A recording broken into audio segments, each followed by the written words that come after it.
ত্রয়ী চমকালো ভরকালো, কান দুটো ঝাঁঝা করে উঠল যেন। লজ্জায় অস্বস্তিতে মাথাটা নুয়ে এলো। ধপ করে কলটা কেটে দিল সে। এই কাকে সে লজ্জা দিতে চেয়েছিল? শিষ্যকে? অথচ ত্রয়ী ভুলেই গিয়েছিল শিষ্য লজ্জা পায় না, বরং লজ্জা দেয়। সে যদি আগেই কলটা কেটে দিত তাহলে হয়তো এতটাও বিব্রতকর পরিস্থিতিতে পড়তে হতো না। ত্রয়ী আর কারো দিকে চোখ তুলে তাকানোর মতো সাহস পেল না। চুপচাপ মাথা নিচু করেই বসে রইল। রাত বেড়েছে। ঘড়ির কাঁটায় টিকটিক ধ্বনি তুলে জানান দিচ্ছে রাত 12টা। তবে এত রাতেও আজ বাড়ির হইচই কমেনি। বিয়ে বাড়ি বলে কথা। একটু আগে কেবল ত্রয়ীর গায়ে হলুদ শেষ হয়েছে। হলুদের সকল আনুষ্ঠানিকতা শেষ করে মেয়েটা নিজ কক্ষে চলে গেলেও এখনো অনেকেই রয়ে গেছে স্টেজের কাছে। কেউ কেউ ছবি তুলছে, কেউ কেউ এখনো বসে বসে আড্ডা দিচ্ছে। ত্রয়ী কক্ষে এসে শরীরে জড়ানো শাড়িটা খুলে ফ্রেশ হয়ে নিল। সেই সন্ধ্যা থেকে এই শাড়ি গহনা পরে থাকতে থাকতে মেয়েটা যেন হাঁপিয়ে উঠেছে। যাক, সব খুলে এখন একটু শান্তি লাগছে। ফোঁস করে একটা নিঃশ্বাস ছাড়লো মেয়েটা। এরপর এগিয়ে গেল বিছানার দিকে। আজ এই কক্ষে সে একা থাকবে না, তৃপ্তি এবং দুজন মেয়ে থাকবে। বিয়ে বাড়িতে কানায় কানায় অতিথিদের দ্বারা পূর্ণ। ঘুমানোর জায়গার সংকট, তাই তার কক্ষে 3-4 জনের ঘুমানোর ব্যবস্থা করা হয়েছে। যদিও তারা কেউ এখনো কক্ষে আসেনি, তবে আসবে। ত্রয়ী বিছানার একপাশে ঘেঁষে শুয়ে পড়ল। হাতে নিল নিজের মোবাইলটি। পাওয়ার বাটন টিপে অন করতেই চোখে পড়ল শিষ্যের মেসেজ। এই লোক কি মেসেজ করেছে তাকে? ত্রয়ী প্রকুচকে মেসেজের মধ্যে প্রবেশ করল। দেখা পেল। কাল সকালে রওনা করলে তোদের বাড়িতে গিয়ে পৌঁছতে পৌঁছতে বিকেল, তারপর আবার তোকে নিয়ে ফিরে আসতে আসতে রাখছিস। আমি বাসও করবো কখন? আমায় ছেড়ে চলে গিয়েছিলে বেশ ভালো। ঢাকার কোথাও গিয়ে লুকাতি, যাতে সকালে গিয়ে দুপুরের মধ্যে তোকে নিয়ে আসতে পারতাম। অত দূরে গিয়ে লুকানোর কি দরকার ছিল? লেখা পেল। মেসেজটা পড়ে হাসল ত্রয়ী। এই লোকে কিনা একদিন তাকে দেখতে পারত না, উঠতে বসতে ধমক দিত, সবসময় দূর দূর করত। আর এখন কাছে আসার কত বাহানা, তাড়াতাড়ি কাছে আসার জন্য কতটা অধৈর্যপনা। ত্রয়ী খুব বেশি ভাবল না, এক প্রকার মজার ছলেই লিখল। প্লেনে নিবেন আমাকে? প্লেনে নিলে কম সময় লাগবে। এরপরে আর অপেক্ষা করল না শিষ্যের উত্তরের। এই মুহূর্তে তার ঘুম পাচ্ছে ভীষণ। কাল আবার সকালে সকালে উঠতে হবে। ত্রয়ী মোবাইলটা বালিশের পাশে রেখেই চোখ বন্ধ করল। স্বল্প সময়ের মধ্যেই পাড়ি জমালো ঘুমের রাজ্যে। রাত্রের আধার কাটিয়ে সময়টা এখন প্রায় ভোরের দিকে। ঘড়ির কাঁটায় টিকটিক ধ্বনি তুলে জানান দিচ্ছে রাত 3:30 কিংবা 4টা। রাত্রের এই ক্ষণিয়ে শিষ্যরা রওনা দিয়ে দিয়েছে ত্রয়ীদের বাড়ির উদ্দেশ্যে। এখন রওনা দিলেও গিয়ে পৌঁছাতে পৌঁছাতে সেই দুপুর। ত্রয়ীর পাঠানো মেসেজটা শিষ্য দেখেছিল তক্ষুনি। ত্রয়ী অবশ্য খারাপ কিছু বলেনি। প্লেনে গেলে বা আসলে সত্যি অনেক কম সময় লাগে। আর আজকালকার অনেকেই নিজের বিয়ের বরযাত্রী ধারণ কিংবা বউ তুলে আনার জন্য হেলিকপ্টার ব্যবহার করে। চাইলে শিষ্য এমনটা করতে পারত। সে গরিব সে গরিব কিংবা অর্থ সংকটে রয়েছে তেমন তো নয়। তবে বিয়ের ক্ষেত্রে এই হেলিকপ্টার টপ্টার ভাড়া করা একটু বেশি লোক দেখানো এবং অর্থের অপচয় মনে হয় শিষ্যের নিকট। তারপর আবার সেই হেলিকপ্টার নিয়ে কোথায় রাখবে, জায়গা ঠিক করতে হবে। শুধু শুধু ত্রয়ীর বাড়ির লোকেদের উপর একটি বাড়তি ঝামেলা দেওয়া। এমনি মেয়ের বিয়ে উপলক্ষে তাদের কাজে শেষ নেই। তাই এই মাঝরাতে নিজেদের গাড়ি করে বরযাত্রী নিয়ে বেরিয়েছে শিষ্যরা। যদিও ফেরার জন্য শিষ্যের আলাদা পরিকল্পনা রয়েছে, তবে তাও শুধু শিষ্য, ত্রয়ী এবং গুটি কয়েক মানুষকে নিয়ে। দুপুরের সময় সূর্যটা তার তেজ নিয়ে মাথার উপরে চলে এসেছে। লাল, নীল, হলুদ এবং সবুজ রঙা ঝাড়বাতি দ্বারা সুন্দরভাবে সাজানো হয়েছে ত্রয়ীদের বাড়িটা। যদিও এখন দুপুর বেলা, এই আলোগুলো জ্বলছে না। ত্রয়ীদের বাড়ির অভিমুখে হলুদ, গোলাপি এবং লাল বড় বড় কাপড় দিয়ে সুবিশাল একটি গেট করা হয়েছে। বিশাল এক প্যান্ডেল করা হয়েছে বরযাত্রীদের বসানোর জন্য। আর বাড়ির পিছনের দিকে বড় বড় পাতিলে রান্নাবান্নার আয়োজন করা হয়েছে। ত্রয়ীকেও এই কিছুক্ষণ আগে পার্লারের মেয়েরা সাজানো শেষ করেছে। শিষ্যদের আস্তে আস্তে দেরি হবে বিধায় রুমি, নয়ন এবং আলভিকে দিয়ে বিয়ের সকল সাজসজ্জার জিনিসপত্র আগেই পাঠিয়ে দিয়েছিল। মেয়েটার ফর্সা শরীরে আজ চড়ানো হয়েছে একটি লাল টকটকে বেনারসি শাড়ি, ওষ্ঠে লাল লিপস্টিক, 2 হাত ভর্তি শাড়ির সাথে মিলিয়ে লাল চুড়ি, চোখে মুখে ভারী মেকআপের প্রলেপ। মেয়েটিকে সুন্দরী লাগছে এই সাজে। এমনি ফর্সা মানুষ, তার উপরে যেন এই লাল রংটা চকচক করছে। ত্রয়ীকে এই মুহূর্তে সাজিয়ে গুছিয়ে বসিয়ে রাখা হয়েছে তার নিজ কক্ষে। আশেপাশের মানুষ এবং আত্মীয় স্বজনেরা কক্ষে আসছে আর মেয়েটার রূপের প্রশংসা করে যাচ্ছে। তবে এই রূপের প্রশংসা শুনতে শুনতে হঠাৎই তার কানে এসে বাড়ি খেল একটি বাক্য। পাশের বাড়িরই এক মধ্যবয়স্ক মহিলা হুট করেই মুখ বাঁকিয়ে বলে উঠলেন, বউয়ের আগের পক্ষের মেয়ের আবার এত ধুমধাম করে বিয়ে! সোহরাবের আদিক্ষেতা দেখলে মরে যায়। পাশ থেকে আবার অন্য একজন উঠে বলল, টাকা বেশি হয়েছে, কোথায় ফেলবে ভেবে পাচ্ছিল না, তাই এখানে ফেলে দিচ্ছে। কথাগুলো কম বেশি ত্রয়ীর সকল শুভাকাঙ্ক্ষীদেরই গায়ে লেগেছে। তবে সবচেয়ে বেশি লাগলো বুঝি ত্রয়ীর হৃদয়ে। মেয়েটার বুকটা ভার হয়ে উঠল। এই বিয়ে বিয়ে করে সে বেশ আনন্দেই ছিল। এসব দুঃখ ভরা কথাগুলো মনে করেনি। তবে তার মনে রাখা উচিত ছিল, এইসব কিছুর ঊর্ধ্বে গিয়ে সে এতিম, তার কেউ নেই। এই বাড়ির লোকগুলো তার জন্য যা করেছে কোনোটাই তার প্রাপ্য নয়। তবুও লজ্জাহীন নারীর মতো দুই হাত পেতে সে এ বাড়ি থেকে সবকিছু নিয়ে যাচ্ছে। ত্রয়ীর হৃদয়ে এতক্ষণ একটি সুখ সুখ অনুভূতি বিরাজ করলেও এখন আধার নেমেছে। আর কিছু ভালো লাগছে না তার। ইচ্ছে হচ্ছে এই বিয়ে টিয়ে ছেড়ে দূরে কোথাও চলে যেতে। ওই মহিলা দুজনের কথায় তৃপ্তি ফুঁসে উঠল। কণ্ঠ বাড়িয়ে কিছু বলবে তার পূর্বেই বাইরে হইচই পড়ে গেল। বর এসেছে, বর এসেছে। সবাই মুহূর্তেই ভুলে গেল ওই মহিলা দুজনের কথা। কক্ষে ত্রয়ীকে একা রেখে বেরিয়ে এলো বাইরে। ওই মহিলারাও বেরিয়ে এলো সবার সাথে। যেতে যেতে আবার একজন আরেকজনকে বলল, শুনেছি শহরের কোন বড় লোকের ঘরের ছেলে সাথে বিয়ে হয়েছে এই মেয়ের। চলুন দেখে আসি ছেলে কেমন। ত্রয়ীর হৃদয় এখনো ভার। তবে সে ভাবল, এই দুই চারজনের জন্য কেন সে তার জীবনের এত বড় একটা দিন নষ্ট করবে? নিজের ভালোবাসার মানুষকে আপন করে পাওয়ার দিনেও মন খারাপ করে থাকবে? এই দিনটা মানুষের জীবনে বারবার আসে না। সুতরাং দুই চারজন কুচুটে মহিলার জন্য তার এই দিনটি নষ্ট করার কোনো মানেই হয় না। ত্রয়ী বসা থেকে উঠে দাঁড়ালো। কেন যেন সবার সাথে তারও ইচ্ছে হলো বর দেখার। শিষ্যকে বর বেশে কেমন লাগছে দেখার তীব্র বাসনা জাগলো তার হৃদয়ে। তার তো আর অন্যদের মতো বাইরে গিয়ে বর দেখা সম্ভব নয়। তাই এগিয়ে গিয়ে দাঁড়ালো জানালার নিকটে। উকি ঝুঁকি মারলো বাইরে। কিন্তু হতাশ হতে হলো তাকে। এখান থেকে তেমন কিছুই দেখা যাচ্ছে না। ঝামেলাহীন ভাবেই গেটের সব কাজ মিটিয়ে ভিতরে প্রবেশ করলো শিষ্যরা। সোহরাব হোসেন এবং তামিম আগে থেকেই সবাইকে গেট ধরা এবং টাকা তোলা নিয়ে সাবধান করে দিয়েছে। শিষ্যরা এতটা পথ জার্নি করে আসার পর গেটে ঝামেলা করতে বারণ করে দিয়েছে। তাই গেট যারা ধরেছিল তারা টাকার সংখ্যাটা কমিয়েই বলেছে বরযাত্রীদের নিকট। তারাও আর ঝামেলা করেনি। তাদের নিকট যত টাকা চাওয়া হয়েছে বিনা বাধাই দিয়ে দিয়েছে। গেটে সব কাজ মিটে যাওয়ার পরপরই শিষ্যদের নিয়ে বসালো প্যান্ডেলে। দুই তিনজন ছেলে মেয়ে হাতে ঠান্ডা শরবতে পরিপূর্ণ গ্লাস নিয়ে ছুটে এলো। একে একে সবার হাতে তুলে দিতে লাগলো গ্লাসগুলো। সবাইকে দিতে দিতে একটি মেয়ে শরবতের গ্লাস নিয়ে রিমার নিকট যেতে রিমা উঠে দাঁড়ালো। উসকুস করে বলল, ভাবি, মানে তুই কোথায়? আমাকে একটু ওর কাছে নিয়ে যেতে পারবে? ওর সাথে কিছু জরুরি কথা ছিল। মেয়েটি হালকা হাসলো। হাতের ট্রেটা পাশেই একটি টেবিলের উপর রেখে বলল, আচ্ছা, আপনি আসুন আমার সাথে। স্বল্প সময়ের মধ্যে মেয়েটি রিমাকে নিয়ে এলো ত্রয়ীর কক্ষের অভিমুখে। দরজার সামনে দাঁড়িয়ে বলল, ওই তো ত্রয়ী আপু, আপনি গিয়ে তার সাথে কথা বলুন, আমি আবার প্যান্ডেলে যাই। সবাইকে শরবত দিতে হবে।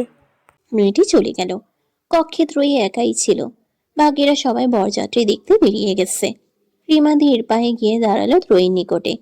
নরম কণ্ঠে শোধালো। কেমন আছো তুই? ত্রয়ী চোখ তুলে তাকালো রিমার দিকে। মিনমিনে কণ্ঠে জবাব দিল, আলহামদুলিল্লাহ ভালো, তুমি? আমিও আলহামদুলিল্লাহ ভালো।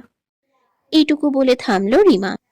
দম নিয়ে ফের বলল, বয়সে আমি বড় হলেও সম্পর্কে এখন তুমি আমার বড়, আমার বড় ভাইয়ের বউ। কিন্তু তোমাকে নাম ধরে ডাকার আমার পুরনো অভ্যাস। হঠাৎ ছাড়তে পারলাম না, তাই নাম ধরে ডেকে ফেললাম। সমস্যা নেই, তুমি আমাকে নাম ধরেই ডেকো। রিমা এবার বসলো ত্রয়ীর পাশে। কিছু বলতে গিয়েও বলতে পারছে না সে। কেমন ইতস্তত লাগছে। ত্রয়ী হয়তো তার অবস্থা দেখে বুঝে নিল কিছু। নরম স্বরেই শোধালো। কিছু বলতে চাও? রিমা মাথা নুইয়ে নিল। ছোট করে জবাব দিল, তুমি যা বলার নির্দ্বিধায় বলে ফেলো আপু, কোনো সমস্যা নেই। রিমা একটু সময় নিল। এরপর হাত বাড়িয়ে ধরল ত্রয়ীর হাত দুটো। অপরাধীর কণ্ঠে বলল, আমাকে মাফ করে দাও ত্রয়ী। আমি তোমার সাথে অনেক খারাপ ব্যবহার করেছি, এমনকি তোমার বাড়ি ছেড়ে চলে আসায়। আসার পিছনেও আমি দায়ী ছিলাম। আমি মাকে পরিচিত করে তোমার বিরুদ্ধে নিয়ে গিয়েছিলাম, কিন্তু এখন আমি আমার ভুল বুঝতে পেরেছি। আমি আমার ব্যবহারের জন্য অনুতপ্ত। দয়া করে তুমি আমাকে মাফ করে দিও ত্রয়ী। ত্রয়ী হাসলো, অভয় দিয়ে বলল, এখন তো সবকিছু মিটেই গেছে। আমি সবাইকে মাফ করে দিয়েছি। যদি মাফ না করতাম তাহলে কি আর আবার বিয়ে করে ও বাড়িতে যেতে রাজি হতাম? রিমা যেন এবার একটু স্বস্তি পেল। যাক, মেয়েটা তাকে মাফ করেছে। শাহেদকে তো নিজের কৃতকর্মের জন্য হারিয়েছে। এখন ত্রয়ীও যদি মাফ না করত, তবে যে অনুশোচনায় দগ্ধ হয়েই সে মরে যেত। সময় গড়ালো কিছুটা, ঘড়ির কাঁটাও থেমে নেই, সেও গড়িয়ে চলেছে। আগেই যেহেতু শিষ্য এবং ত্রয়ীর একবার বিয়ে হওয়া ছিল, তাই এবারে আর সময় লাগেনি খুব বেশি। ঝামেলাহীনভাবেই স্বল্প সময়ের মধ্যে সবটা মিটে গেছে। এখন সবাইকে খেতে বসানো হয়েছে। শিষ্য এবং ত্রয়ী বসেছে পাশাপাশি।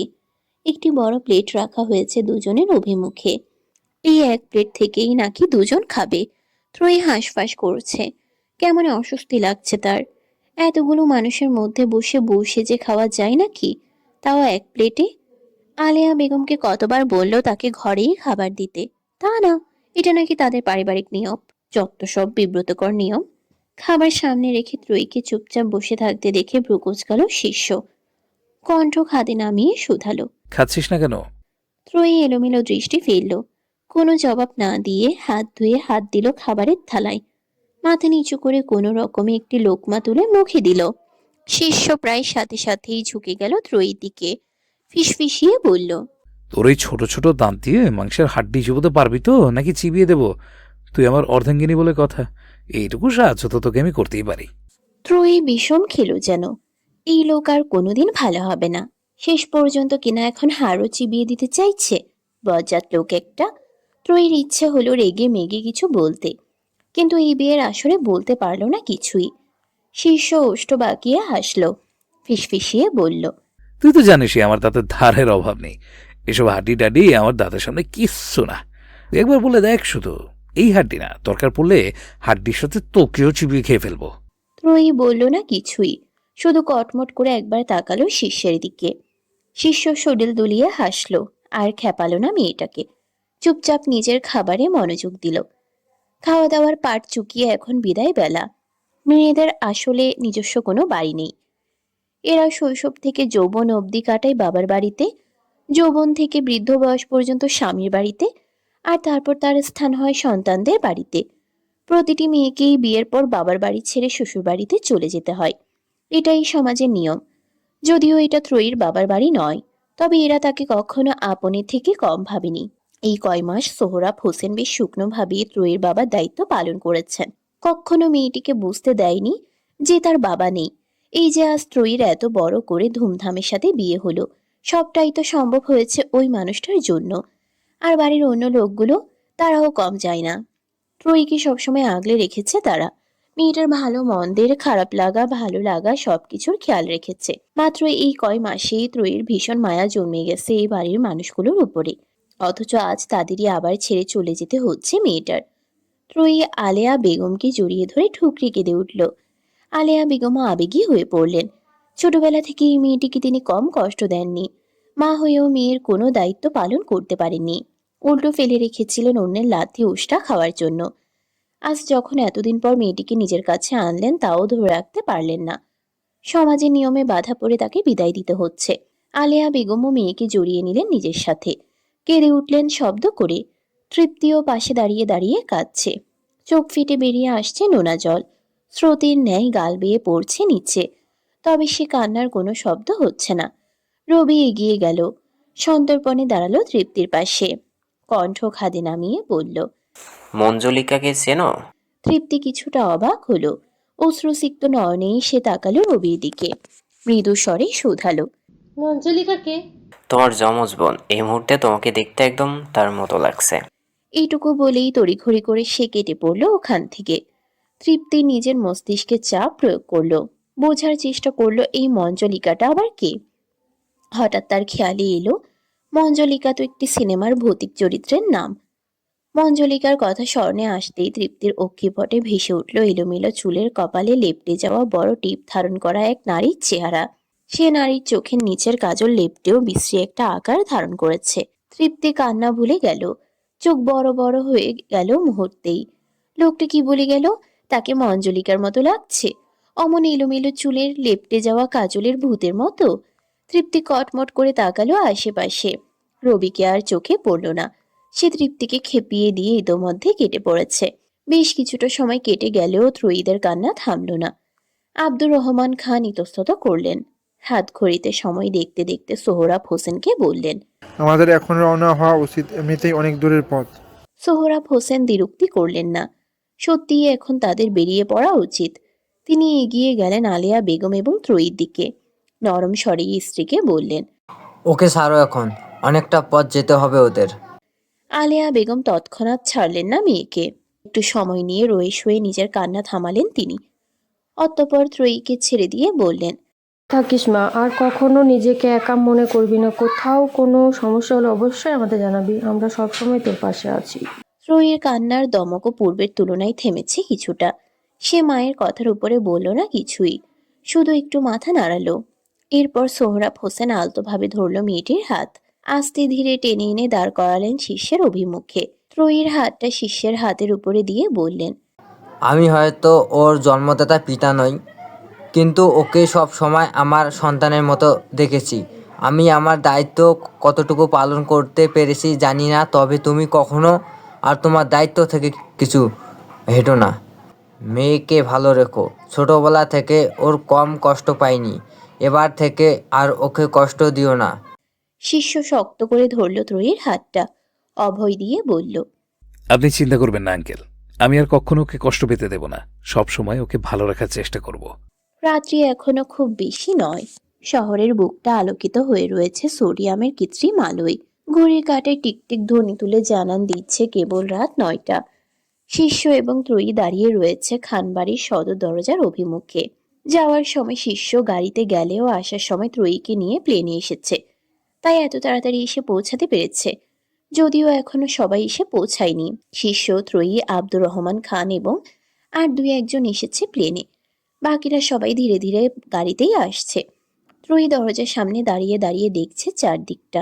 6 মাস পূর্বে সে যেমন দেখে গিয়েছিল সবটা এখনো তেমনই আছে।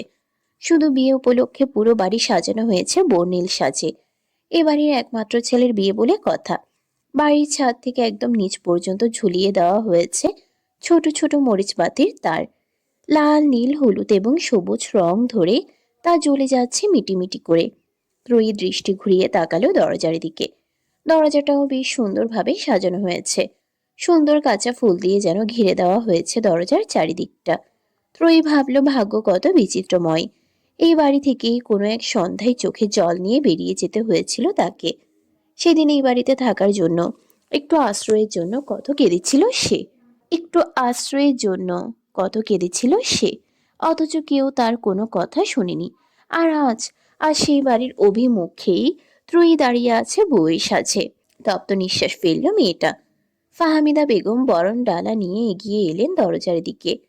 নিজের জা এবং ভাইয়ের বউদের নিয়ে হাসি মুখে বরণ করে ঘরে তুললেন ত্রয়ীকে। এরপর সবাই মিলে মাতল বিয়ের বিভিন্ন নিয়মকানুন রক্ষায়। নিস্তব্ধ রজনী। শহরের বুকে প্রজ্বলিত আলোগুলো নিভে যেতে শুরু করেছে একটু একটু করে। খানবাড়িও ধীরে ধীরে নীরব হয়ে যেতে শুরু করেছে। ত্রয়ী বসে আছে শিষ্যের কক্ষের বিছানায়। গোলাপ, বেলি এবং রজনীগন্ধার মিশ্রণে কক্ষটা বেশ সুন্দরভাবে সাজানো হয়েছে। কাঁচা ফুলের মিষ্টি গন্ধে মোমো করছে চারদিক। ত্রয়ী নজর ঘুরিয়ে আশেপাশে তাকালো। বুকের মধ্যে কেমন ঢিপ ঢিপ শব্দ হচ্ছে তার। নিজেকে ভীষণ ভীত লাগছে। যদিও শিষ্যের সাথে আগেও সে এক ঘরে এক বিছানায় রাত কাটিয়েছে, তবে সেসব রাতের সাথে আজ রাতের বিস্তর পার্থক্য। ত্রয়ীর ভাবনার মধ্যেই খট করে দরজা খোলার আওয়াজ এলো। ত্রয়ী আর চোখে তাকালো। দেখলো শিষ্য এসেছে। বাড়ির ছোট সদস্যরা সবাই বরযাত্রীতে গিয়েছিল বিধায় এখনো এসে পৌঁছায়নি। আর শিষ্যের বাসরও আটকাতে পারেনি। শ্বশুরবাড়ি দূরে হওয়ায় আর যাই হোক এই উপকারটুকু শিষ্যের হলো। বাসরে ঢোকার জন্য আর কারোর সাথে ক্যাচাল করতে হলো না। শিষ্য লম্বা লম্বা পা ফেলে এসে দাঁড়ালো বিছানার নিকটে। ত্রয়ী একটু নড়ে চড়ে উঠে মাথা নুইয়ে নিল। শিষ্য বসলো মেয়েটার পাশে। হতাশ কণ্ঠে বলল। একটা কথা জানিস বালের বস্তা? ত্রয়ী মাথা নুয়ে রেখেই বোঝালো না। এককালে এক বলদি মাথামোটা গর্দব মেয়ের জন্য জীবন অতিষ্ঠ হয়ে উঠেছিল, আজ সেই বলদিটাই আমার বউ। এইটুকু বলে থামলো শীর্ষ। কেমন হৈ হৈ করে উঠে বলল, দেখ দেখ, এখন কেমন মাথা নিচু করে বসে আছে আমার বিছানায়, তাও বাসর করার জন্য। ত্রয়ী অবাক হলো, সাথে মেজাজও গরম হলো কিছুটা। বাসর ঘরে ঢুকে বউয়ের সাথে কেউ এভাবে কথা বলে? আজ রাতে কোথায় বউয়ের সাথে একটু হেসে হেসে মিষ্টি কথা বলবে তা না? ত্রয়ী কটমট করল, বলতে চাইল কিছু। শিষ্য তা বুঝে উঠে দাঁড়ালো, ঝটপট বলল, শোনবালের বস্তা, আজ আমাদের বাসর রাত। এই রাতে আমি তো রাজাবাজে কথা শুনতে একদম প্রস্তুত নই। বিছানা থেকে উঠ, শরীরে জড়ানো পোশাক বদলে ফ্রেশ হ, আমার বাসরে দেরি হয়ে যাচ্ছে। ত্রয়ী অবাক হলো, সে আবার কখন আজে বাজে কথা বলল? যা বলার তা তো শিষ্যই বলল। সে শুধু শুনল। তাকে এই বাসর ঘরে এসেও বলদি, মাথা মোটা, গর্ধব যা খুশি বলল এই পুরুষ। অথচ এখন আবার তার উপরেই সব দোষ চাপাচ্ছে। বজ্জাত শয়তান লোক একটা। ত্রয়ী শিষ্যের কোনো কথার জবাব দিল না, চুপচাপ উঠে দাঁড়ালো বিছানা থেকে। বাড়ি থেকে আনা লাগেজটা ঘেটে এক সেট নরম সুতি থ্রি পিস নিয়ে পা বাড়ালো ওয়াশরুমের দিকে। শিষ্য তৎক্ষণাৎ পিছু ডাকলো তার। উঁচু করে আসিস, আমাদের নতুন জীবনটা আমি সৃষ্টিকর্তার নামেই শুরু করতে চাই। ত্রয়ী কোনো জবাব দিল না। থ্রি পিসটা নিয়ে ঢুকলো ওয়াশরুমে। কিছুটা সময় নিয়ে ত্রয়ী বেরিয়ে এলো। এরপর শিষ্যও ঢুকলো ওয়াশরুমে। উজু করে দুজনে নামাজ সেরে নিল একসাথেই। এরপর যে যার জায়নামাজ গুছিয়ে রেখে বসলো বিছানায়। ত্রয়ী এলোমেলো দৃষ্টি ফেলল। এখন সে শুয়ে পড়বে নাকি বসে থাকবে দ্বিধায় পড়ে গেল। শিষ্য চেপে বসলো মেয়েটির দিকে, হাত বাড়িয়ে চেপে ধরল মেয়েটির নরম সুঢল কোমরখানা। শিউরে উঠল ত্রয়ী। শির দ্বারা বেয়ে যেন তার নেমে গেল শীতল রক্তস্রোত। ত্রয়ী হাঁসফাঁস করে উঠল, সরে যেতে চাইল দূরে, তবে শিষ্য যেতে দিল না তাকে। শক্ত হাতে সে ত্রয়ীকে মিশিয়ে নিল নিজের সাথে। একটু ঝুঁকে কানের কাছে মুখ নিয়ে বলল, অনেক অপেক্ষা করিয়েছিস আন্না। ত্রয়ীর কান গরম হলো, লাজে রক্তিম আভা ছড়িয়ে পড়ল তার দুই গাল জুড়ে। শিষ্য এবার মেয়েটিকে টেনে বসিয়ে দিল নিজের কোলে, মুখ গুছল ঘাড়ে, আলতোভাবে চুমু খেতে শুরু করলো ঘাড়ে, গলায়, কপালে, নাকে, এরপর দুই ওষ্ঠে। শিষ্য ভীষণ যত্ন নিয়ে ত্রয়ীর দুই ওষ্ঠ নিল নিজ ওষ্ঠের ভাঁজে। প্রথমে মৃদুভাবে, এরপর প্রবল উন্মাদনা নিয়ে শুষে নিতে লাগলো স্ত্রীর ওষ্ঠের মধু সুধা। ত্রয়ীও সাড়া দিল স্বামীর আহ্বানে। ধীরে ধীরে শিষ্যের স্পর্শ আরো বেসামাল হলো। রাত বাড়ার সাথে সাথে বন্ধ কক্ষটা উত্তপ্ত হয়ে উঠল ভারী নিঃশ্বাসের শব্দে। দুই নরনারী ডুব দিল তাদের পূর্ণতার সাগরে। রাতের আধার কাটিয়ে ভোরে দেখা মিলেছে। নিস্তব্ধ শহরটা জেগে উঠতে শুরু করেছে একটু একটু করে। ত্রয়ীর ঘুম ভাঙল এই ক্ষণে। একটু নড়ে চড়ে উঠতেই সে নিজেকে আবিষ্কার করলো কারো শক্তপোক্ত বাঁধনে। ত্রয়ী চোখ দুটো পিটপিট করে খুলল। দেখতে পেল শিষ্য তাকে দুই হাতে জড়িয়ে ঘুমিয়ে আছে। মেয়েটা তাকালো শিষ্যের ঘুমন্ত মুখশ্রীর পানে। ঘুমন্ত অবস্থায় কি স্নিগ্ধই না লাগছে এই পুরুষের মুখশ্রী। মনে হচ্ছে যেন ভাজা মাছটা উল্টে খেতে জানেন না, অথচ এর মুখ থেকে প্রতি মিনিটে মিনিটে বোমা বের হয়। ত্রয়ীর ওষ্ঠে হাসি ফুটে উঠল। আলতো ভাবে সে চুমু খেলো শিষ্যের কপালে। অতঃপর আস্তে ধীরে উঠে পড়ল বিছানা ছেড়ে, পা বাড়ালো ওয়াশরুমের দিকে। তখনই পিছন থেকে ভেসে এলো শিষ্যের ঘুম জড়ানো কণ্ঠস্বর, আমার ঘুমের সুযোগ নিয়ে চুমু খেয়ে এখন পালিয়ে যাচ্ছিস? ত্রয়ী অপ্রস্তুত হলো। সামান্য একটা চুমু খেয়েও এভাবে ধরা পড়ে গেল। আর লোকটাও হলো একটা বদ। চুমুটা যখন খেলো তখন তো ঘুমের ভান ধরে ঘাপটি মেরে রইল, আর এখন একদম চোখ খুলে তাকে লজ্জা দিতে ছুটে এসেছে। ত্রয়ী ভিতরে ভিতরে লজ্জা পেলেও তা প্রকাশ করলো না।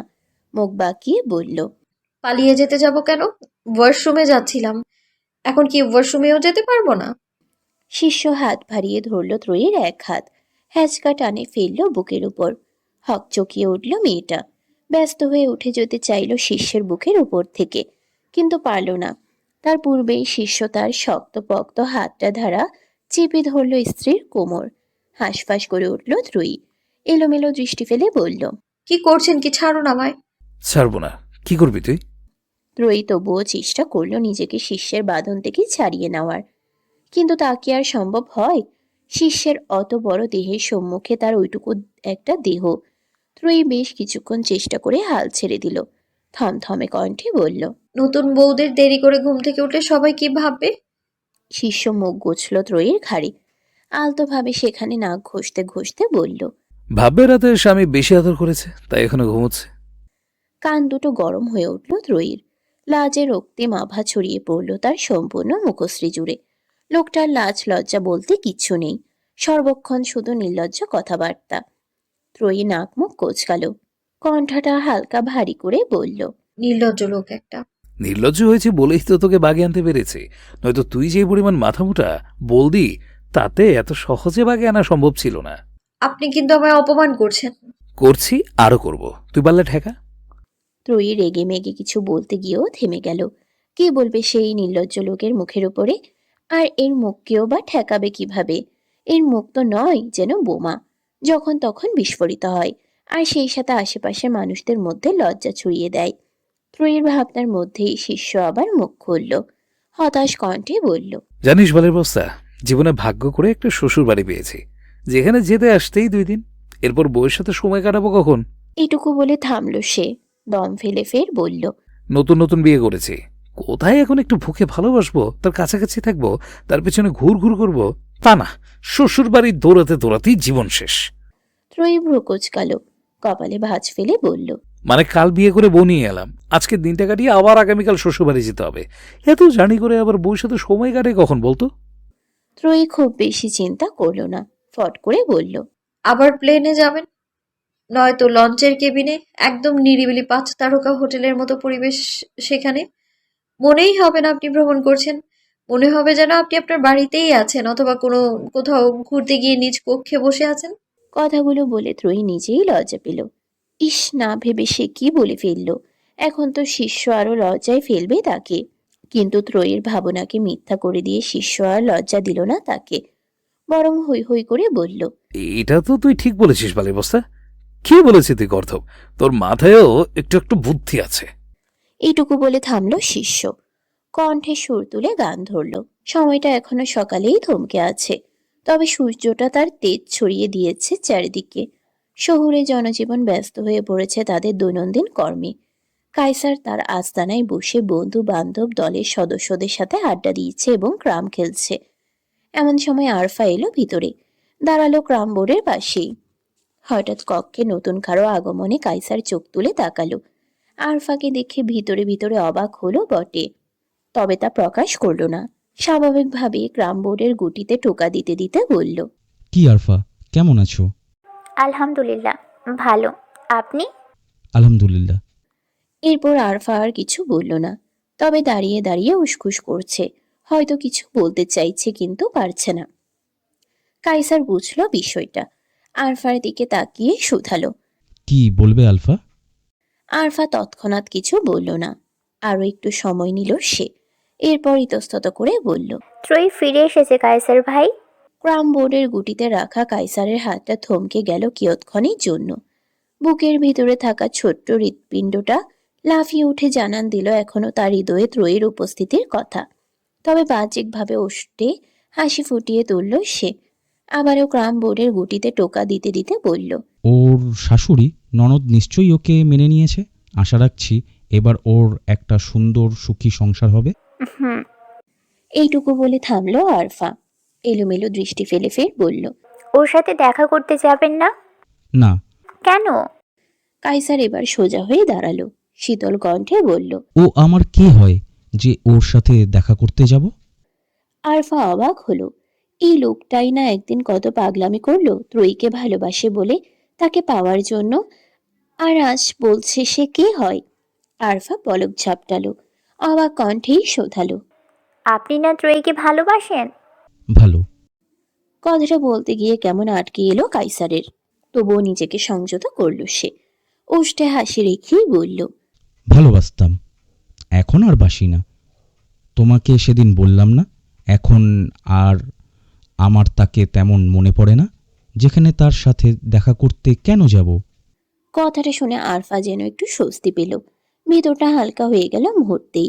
নয়তো সেদিন কাইসার ত্রয়ীকে ভালোবাসে না, মনে পড়ে না বলার পরেও কেমন একটা সংশয় ছিল তার হৃদয়ে। ভেবেছিল ত্রয়ীর সামনে নেই বলে কাইসার অমন কথা বলেছে।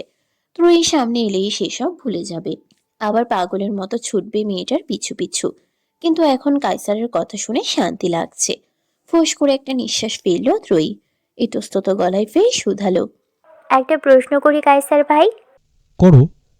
আপনি আর নতুন করে কাউকে ভালোবাসবেন না? কেমন বাসবো না? অবশ্যই বাসবো।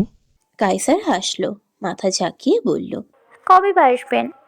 তা তো জানি না। ভালোবাসা হলো হৃদয় ঘটিত ব্যাপার, এইখানে আমার কোনো হাত নেই।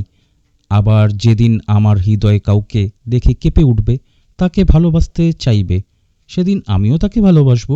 কথাগুলো বলে কাইসার ঝুঁকে গেল ক্রাম বোর্ডের দিকে। গুটিতে টোকা দিতে দিতে গুনগুনিয়ে উঠল, প্রেম তুমি আসবে এভাবে, আবার হারিয়ে যাবে, ভাবিনি আজও আছে সে পথ, শুধু নেই তুমি। আরফা বিষাদ লিপ্ত দৃষ্টি নিয়ে তাকিয়ে রইল কাইসারের দিকে। খুব করে তার বলতে ইচ্ছা হলো, আপনার হৃদয় কি আমাকে দেখে কাঁপে না কায়সার ভাই? আমাকে কি একটু ভালোবাসা যায় না? মনে মনে কথাগুলো বললেও মুখে কিছু বলতে পারল না আরফা। লজ্জা ভয় সংকোচ মিলে চেপে রেখেছে তার কণ্ঠনালীকে। আর এই লজ্জা সংকোচকে পাশে ঠেলেও কিছু বলেও কি খুব লাভ হবে? হয়তো হবে না। তাকে দেখে যদি কাইসারের হৃদয় কাঁপতো অথবা তাকে ভালোবাসতো, তাহলে নিশ্চয়ই বলে দিত, যেমনটা ত্রয়ীর ক্ষেত্রে বলেছিল।